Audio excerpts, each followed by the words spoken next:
Let me ask you something real quick. When you look at your cat right now, curled up on the couch, staring out the window, or maybe hiding under the bed, do they seem truly happy?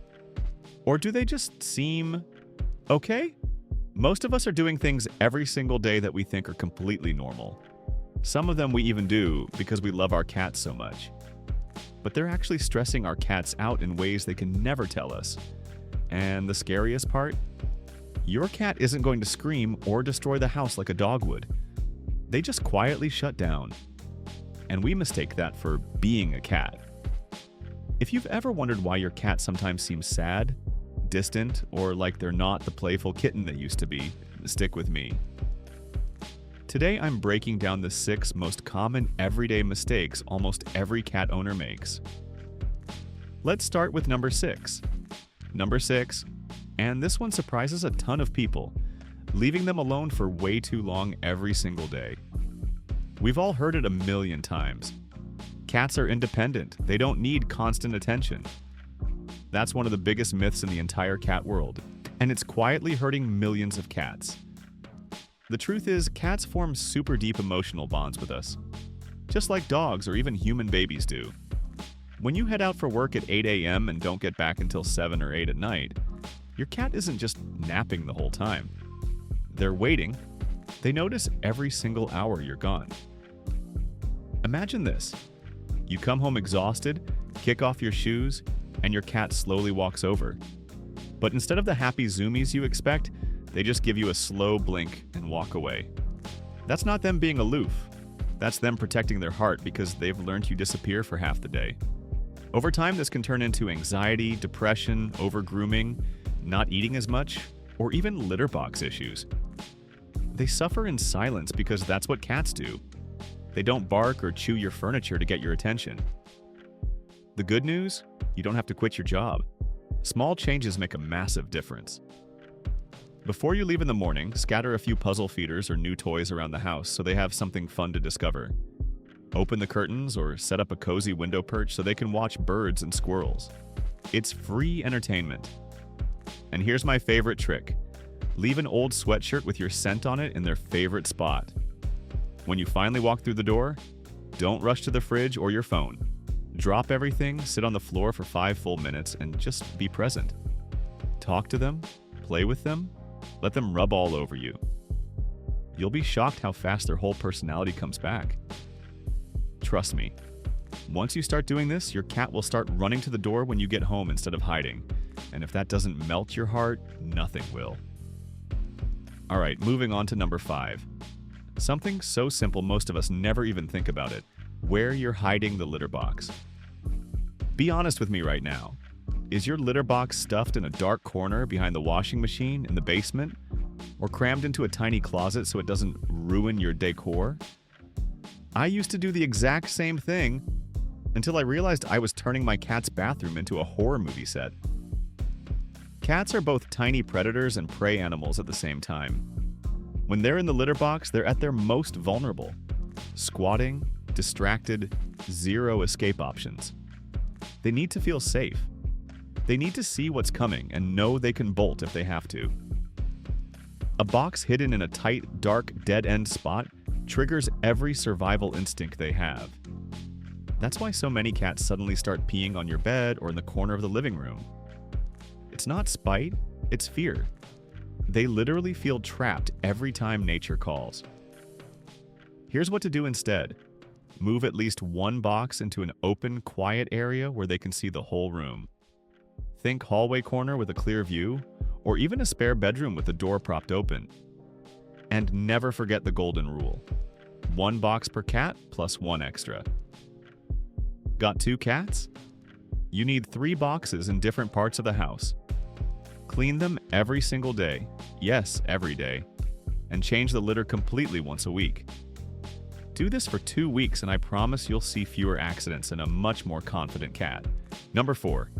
Petting them in all the wrong spots and wondering why they suddenly bite you. You know the scene.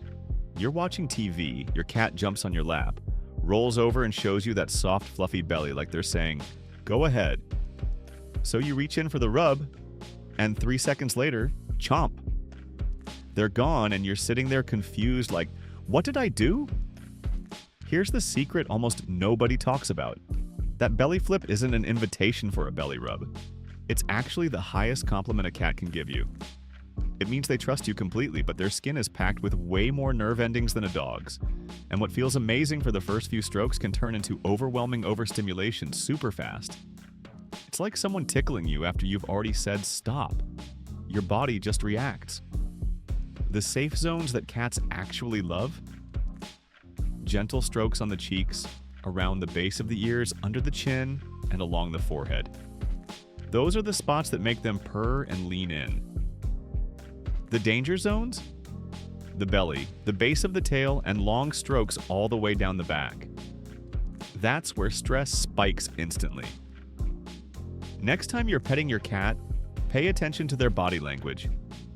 If the tail starts flicking fast, the ears go back, or their skin starts twitching. Stop immediately. That's their polite way of saying, I love you, but I've had enough. Respect that signal and watch how much longer they stay in your lap and how much more affectionate they become. It's a game changer. Number 3, feeding them only dry kibble day after day after day. Your cat's great-great-great-grandparents were desert animals. They got almost all the water they needed from the mice and birds they caught. They barely drank on their own. That instinct is still hardwired in your cat today. Dry kibble is only about 10% moisture. So even if you have a fresh water bowl right there, most cats are walking around in a state of low-level dehydration without you ever noticing. Over months and years, that constant mild dehydration puts real pressure on their kidneys and urinary tract. It's one of the biggest reasons so many older cats end up with kidney problems. The fix doesn't mean throwing out all your kibble tomorrow, just start mixing in wet food. Even one meal a day or a couple times a week makes a huge difference. You can also add a little warm water to their dry food or get a cat water fountain. Cats love moving water. You'll probably notice they drink more, their coat gets shinier, and they just seem more energetic overall. Your future vet bills will thank you. Number 2, never letting them actually hunt or chase anything. Think about the last time your cat got to do what their brain was literally designed for. Stalk, chase, pounce, catch. For most indoor cats, the answer is never, or maybe once in a blue moon with a laser pointer. Staring at a bird through the window doesn't count. They need the full sequence. When that instinct never gets used, cats start to mentally check out. They sleep 18 to 20 hours a day. They overgroom until they get bald spots. They get grumpy, they gain weight, and sometimes they even stop playing altogether. They're not lazy. They're bored and frustrated. Their entire nervous system is craving that hunting rush. The solution is so simple it feels like cheating. Just 10 to 15 minutes a day, twice a day if you can, with an interactive toy that actually moves like real prey. A wand toy with feathers, a little mouse on a string, or even a crinkle ball you can kick around. Make the toy hide behind furniture, dart across the floor, and let them catch it at the end so they get that satisfying kill feeling. End every play session with a treat so they feel like they ate their prey. Do this consistently for 1 week, and I swear you'll see a completely different cat. Zoomies, happy chirps, playful attacks on your ankles in the best way. They'll be bonded to you like never before because you're finally speaking their language. And finally, number 1, the mistake that hurts the most because we do it out of love and frustration at the same time. Yelling or screaming when they mess up. You walk into the room, your cat just knocked your favorite coffee mug off the counter, and it shatters everywhere. Before you can even think, no, or their name flies out of your mouth at full volume. I've done it. You've done it. We all have. It feels like the natural reaction in the moment. But here's what's actually happening inside your cat's head. They don't understand cause and effect the way we do. They don't think, oh, I knocked the mug down, so human is mad at the mug. All they register is that their safe person suddenly became loud, angry, and scary. Over time, they learn that you are unpredictable. They start hiding when you come home. They stop playing. They walk on eggshells around you. The trust you worked so hard to build slowly crumbles. The fix is simple but powerful. Take a breath, stay calm, and redirect. Move them gently to a scratching post or a toy they're allowed to play with. Save the big reactions only for real danger, like if they're about to jump on a hot stove. When you stay calm and consistent, your cat learns you're their safe place, not someone to fear. The bond gets stronger and they actually start listening more because they trust you instead of being afraid of you. Whew. We covered a lot today.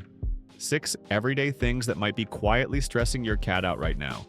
Leaving them alone too long, hiding the litter box, petting the wrong spots, only dry food, no hunting play, and yelling when they mess up. Which one hit you the hardest? Tell me in the comments right now. I read every single one and I love hearing your stories. And if this video just opened your eyes and you want to help other cat parents stop accidentally stressing their cats, smash that like button, subscribe, and turn on notifications so you never miss a video. Before you go, here's one quick bonus tip that ties everything together. Every night before bed, spend just 10 minutes doing a cat check-in. Play a little, pet them in the safe zones, make sure the litter boxes are clean, and give them some wet food if you can. Those 10 minutes will completely change your relationship. Give your cat an extra long chin scratch and a few slow blinks from me tonight. You're doing an amazing job, and now you're going to do it even better. Thanks for watching all the way to the end, you absolute legend. Drop a meow in the comments if you made it this far, and I'll see you in the next video. Take care, and remember, your cat is lucky to have you. Meow later.